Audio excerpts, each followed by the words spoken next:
Now that we've covered the basics in PHP, we can head back to our website and figure out how we can use it to automate this list of users being generated on our page.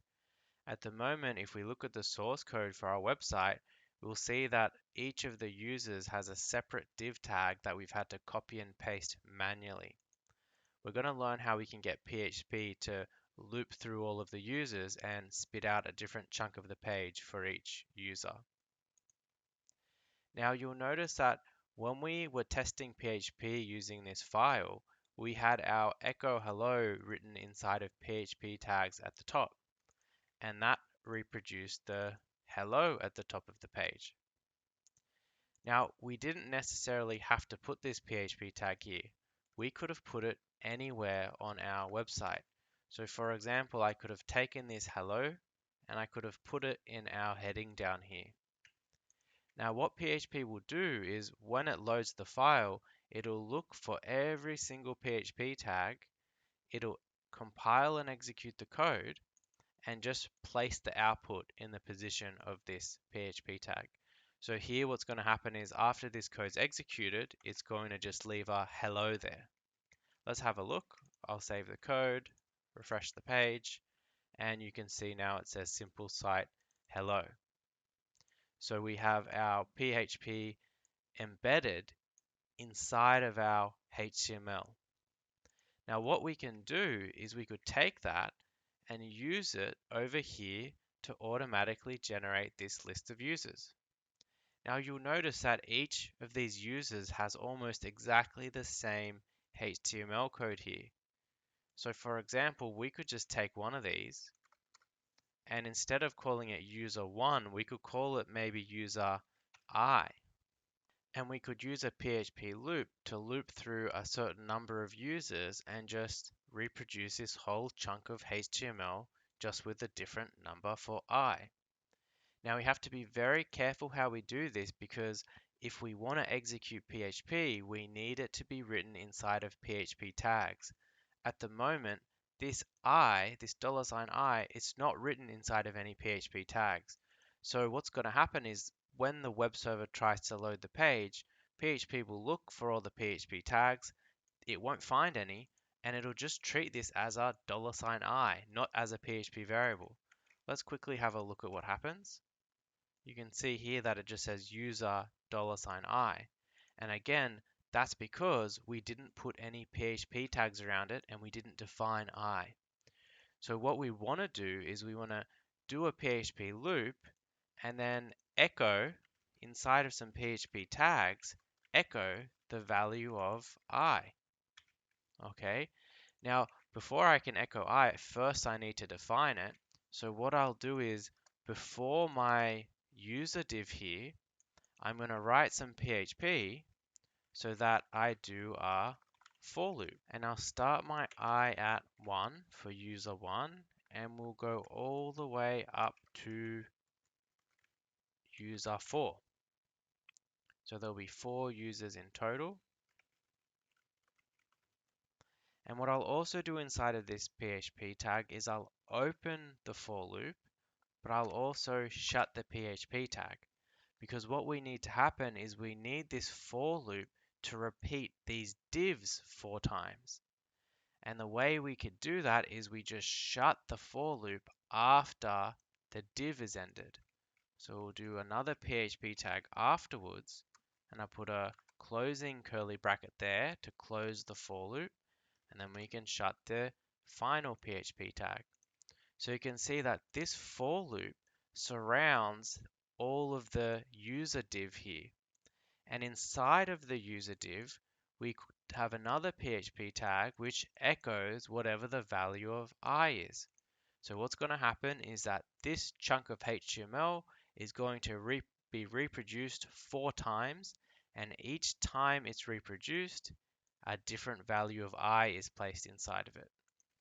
Let's load the page and see what happens. Cool, it worked. We've got our 4 users. And this is really neat because we only needed to use one div here. We didn't have to paste this div 4 times. We only have to have it once. And if we wanted to change this section of the page, if we wanted to restyle it or something, we only have to make a change to this part of the HTML. If there was 10 users, we wouldn't have to repeatedly change 10 different sections of our website. Now, before we continue, I want to show you a few different ways we could have echoed this username out onto our web page. Now, the first way that I showed you is that we have some text here, and then we use PHP to echo out our variable. But we could have included that text inside of the PHP tag. So what we could have done is we could have done something like this: user space dot. Okay, and we'll have exactly the same result because we're just putting user before the I variable. Now just to show you, I'll double check. We should see no change when I refresh the page, and I refreshed it and nothing changed. So that's another way we could have done it. And going further, we could have also just put the $I inside of the double quotation marks. Because PHP, if we use double quotation marks, PHP looks inside of the double quotation marks for any variables, and if a variable is inside of there, it'll automatically just place the data stored inside that variable. So what's going to happen here is that PHP sees double quotes, it looks for any variables, it finds the I, and then it'll replace it with 1, and then 2, and then 3, and then 4. So hopefully in this instance, we should see no change as well. Okay, so I'll refresh it. Look, it looks exactly the same.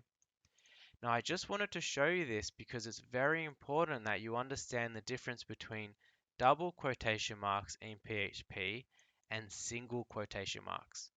If I did this again, but instead used single quotation marks, PHP will still treat this as a string, but it will not search for any variables inside. It will take this for what it is. It won't try to replace any variables with their corresponding data. So let's have a look now and something will change. Now you can see that it's $I everywhere. So it doesn't say 1, 2, 3, 4 anymore because PHP isn't searching for the variable I because I used a single quotation mark. So it's very important that you keep track of that. If you don't really intend on using any variables inside of a string, then maybe it's good to just use a single quotation. But if you maybe want to include a variable inside of a string, then just use a double quotation mark. Okay, so let's go back to the double quotation marks, check that it's fixed, and it is fixed. Now this is a little bit unrealistic, but it's a very simple example of how a loop could be used in PHP to automatically generate content onto our page. Now the reason why this isn't realistic is because we've put 4 there and we've put 1 here. We're basically forcing the first username to be user1 and the last username to be user4, and we're also forcing it to only have 4 users. And if maybe more users register, we'd have to go back to our page and manually change this I to match with the number of users that have registered. We don't want to do this. What we'd like to happen is for PHP to log into some kind of database every time the page is refreshed and gather all of the users within that database, then loop through each of those users and place the user information on the page for us. Now, at the moment, we haven't talked about databases at all. So what we'll do is we'll just think about what kind of code we'd have to use if we did have a database. So the way we could do that is at the top of our file, we'll make a PHP tag again. And let's pretend like we've got some code here that will log into a database, and afterwards it gives us an array of users. Okay, and I'll just write at the top here that we're pretending that a database gives us some users. Okay, so we're pretending that there's some code up here that logs into a database, and then afterwards we have this array of users. Now, of course, because there's no database, our user array is empty, and just for this example, let's just add in some users manually using the kind of syntax we learned in the last video. So I'm going to make a new user array. Okay, I've called it A, and each of my users is going to contain two pieces of information, a username and an email. And I might make one more user here. We'll call this one Jessa, and it can have the same kind of email structure. Now the problem with the order that I've written this is that we make the array first and then the users. Now to solve this problem, one thing we could do is just make the array after and put the A in and the B in. And that's perfectly fine. This would create a user array, and the two users we made above would get stored inside of it. I want to show you an alternative, just so I can show you something different. Since the array's already been created, we can push, or in other words, put these two user arrays into the already created users array. And the way we do that is using the array push method. So first you write the array you'd like to add something to. So we'd like to add something to the users array, and then comma, and what you'd like to add. So this is going to add the user in variable A into the users array. So basically Dan Bardo is going to get put into this array. And let's do that one more time for Jessa. So now my users array should contain both of these users. Now before we continue and try and figure out the loop, let's just var dump the array just to make sure that it looks correct. So alright, var dump the array users, and let's head over to Google Chrome, and if we refresh, you can see that it worked. We have an array which has two users. The first user is Dan Bardo, whose email is danbardo@email. The second user is Jessa, Jessa@email. Okay, so this totally worked. We've got our array. And while we're here, I might show you one other thing. I can have PHP stop after I var dump. So at any time inside of a PHP script, we can write exit, and basically what that does is it tells PHP to just stop. So nothing after this line of code is going to be executed or even appear on the page. So let's see what happens here. Oh, we only see the var dump. We no longer see the rest of the page. Now this is a useful way of debugging because you could just exit before different sections of your code and try to figure out and isolate a particular problem inside of your script. Okay, just wanted to show you that. At least now we have this array of users. We can start figuring out how to write the loop down here so that it works for our array of users.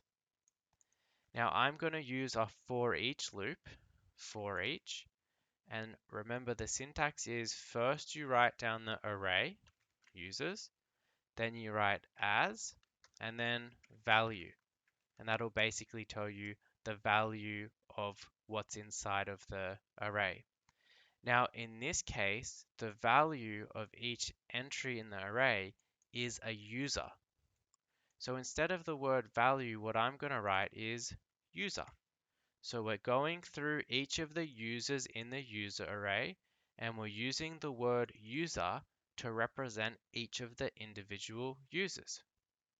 Now, all I need to change is inside of here, instead of echoing user I just need to go into the user array and extract the username.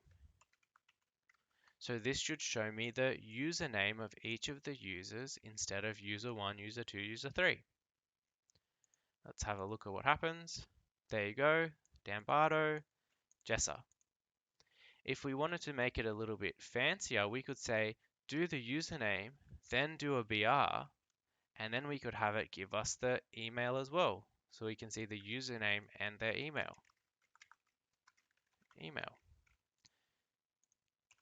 Cool, so Dan Bardo, there's Dan Bardo's email. Jessa, there's Jessa's email. So now we have the correct structure for a loop that we might use if we were interacting with some kind of database and extracting the users from it. So now we're pretty much ready to integrate a database into our website. And that's what we'll do in the next video. We'll start talking about MySQL.